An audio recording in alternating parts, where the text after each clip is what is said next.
As you probably know, I take my inspiration from Douglas Harding. Douglas Harding is the author of a book called On Having No Head. And it was a book which is subtitled Zen and the Rediscovery of the Obvious. And as I read the introduction to the book, this is when everything fell into place for me. Everything, I mean everything, at the deepest level. Just from reading the first couple of pages in the introduction.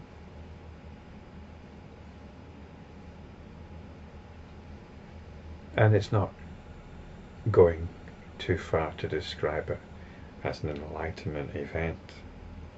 It was very wonderful realization. It was also very ordinary. This was something which I think needs to be stressed.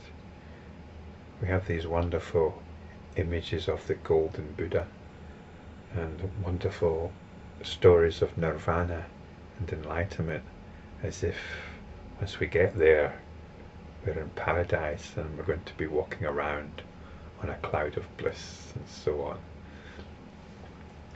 And this is why I quite like the Zen stuff, because it's very down to earth, it's ordinary, it's also miraculous, and surely this is the key to enlightenment, is appreciating the miraculous in the ordinary, not just from some sentimental point of view or romanticizing point of view, but actually seeing this, seeing the miraculous in the ordinary.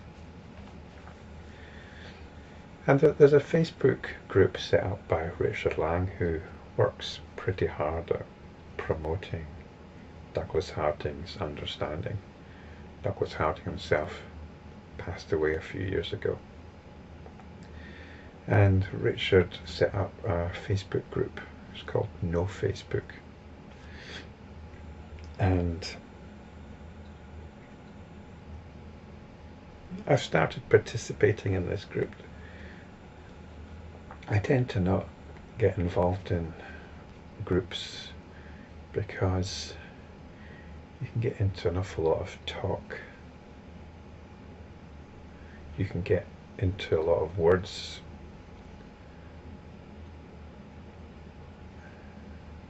And certain tribal elements, certain socio-dynamics start cropping up and becoming the emphasis rather than realization. So words, I think, can be a bit dangerous if we see them as anything more than pointers. Anyway, I found myself in the position of having to read a philosophical paper as a result of some discussion I got into, and I kind of regret this. I don't want to be reading philosophical papers. I sometimes feel a bit guilty at what is essentially a dismissal of philosophy, because there are undoubtedly extremely brilliant minds at work here, and who am I to dismiss them? Is this some prejudice I've got against philosophy? Well, I've tried to read philosophy. It soon becomes apparent when you read philosophy that there are certain assumptions being made. These assumptions aren't always obvious, but they usually involve the assumption of an external world and of a being, an individual, a self that is perceiving that world. I think if philosophy had it any other way, it'd be a bit tricky. There's certain options, I think, to do with, I can't actually remember, certain kinds of idealism. which are catered for. But the point about philosophy is playing the same game as science. And science, we like to believe, is concerned with truth. Just like philosophy, they're concerned with truth. But they're not. It's not possible for them to be concerned with truth. What they're concerned with is constructing models. Constructing models which enhance our understanding of the world and of our place in it. And this is like drawing a map. We can say a map is true when it is very accurate. And it's very accurate when it fulfills a certain purpose. It allows us to get from A to B.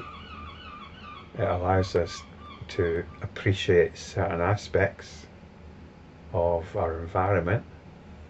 It gives us a degree of control over that environment. And this is what impresses us about science, technology, and maybe even philosophy, is that it gives us a certain control over our environment. The thing is, a map, no matter how good it is, can never be the terrain. And this is the difference between philosophy and science, which we'll just take as one thing, and spiritual understanding. Spiritual understanding is not concerned with maps, no matter how good.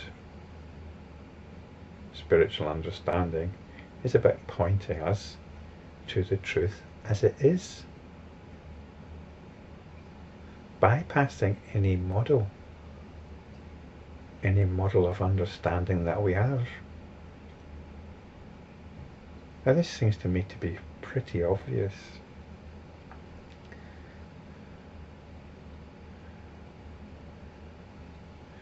So like I say, I was getting caught up in some philosophical discussion about this particular philosopher who's got some understanding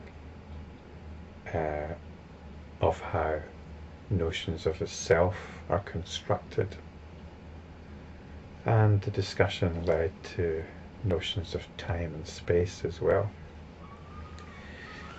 And all this can get very complicated and quite convoluted. And I watched one of this philosopher's TED Talks, one of the talks on TED. And it was quite fascinating, but I did find it quite convoluted, overly so. And I made one response on the Facebook discussion group about how notions of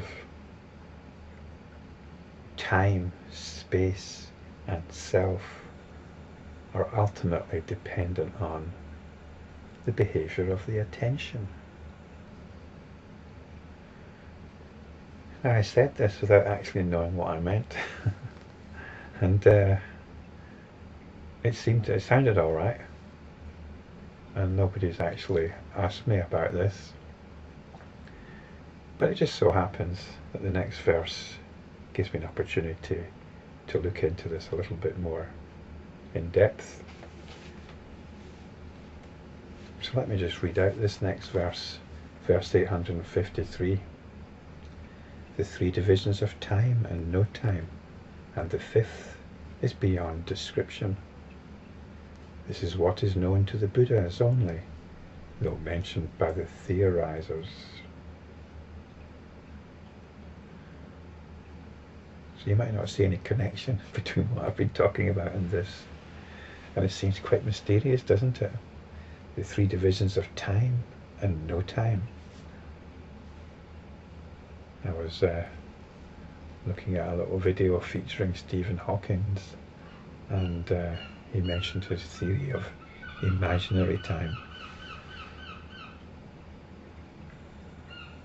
Maybe something that might be something that might be interesting to look into.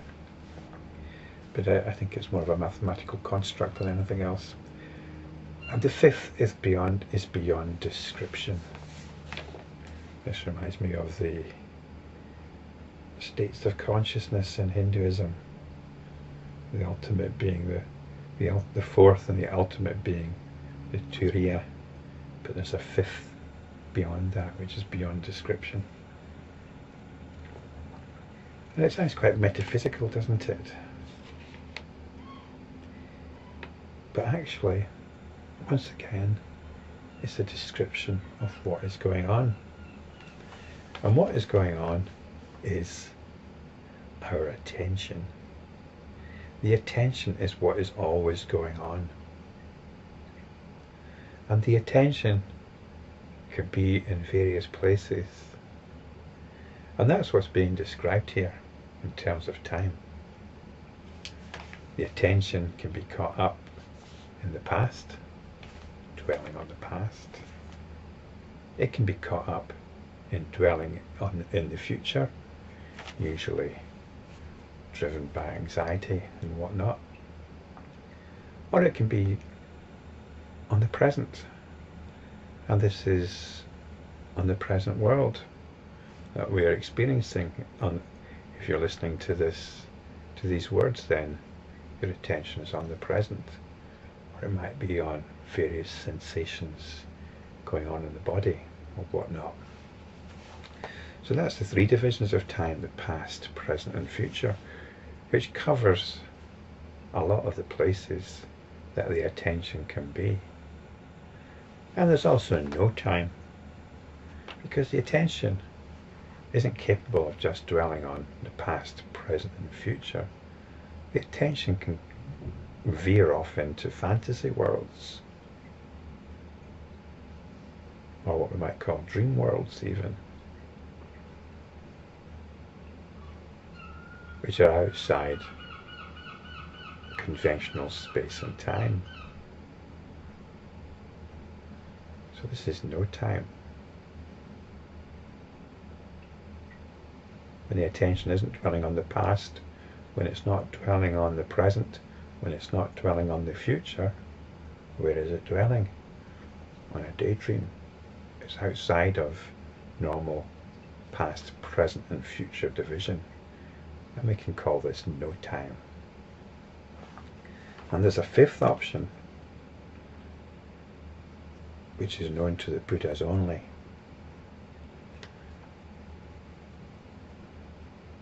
And it's beyond description, because it needs to be realized.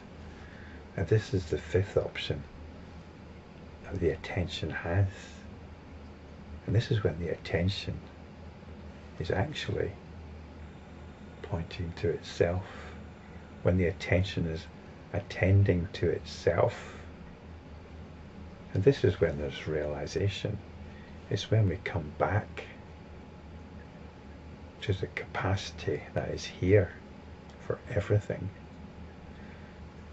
It's when we realize the whole universe is on top of these shoulders.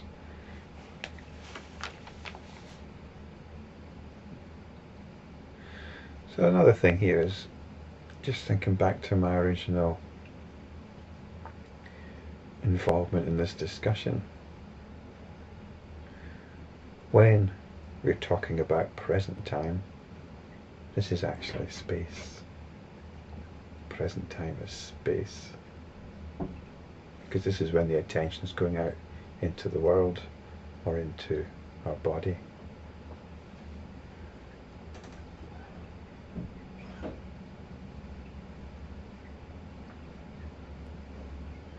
So this is how the attention gives rise to notions of time and space. But never mind that. Let's come back to and abide in the fifth division of time, which is beyond description. And it's when the attention dissolves all the tension within it. Because when the attention is going out into the past, there's always some emotional dimension to it. Into the future, there's some emotional dimension to it. into the present, into space. There's an element of tension, but let the tension come back to here, where everything is. The unified field, if we want to call it that. Here is where the unified field is. We don't discriminate anymore within this unified field.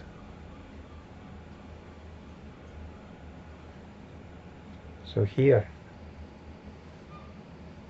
Douglas Harding has this finger pointing exercise whereby you follow the direction of where your finger is pointing to, and then you gradually turn this finger point inwards, and you can still follow the direction of the attention, and all the tension is suddenly gone, and you are here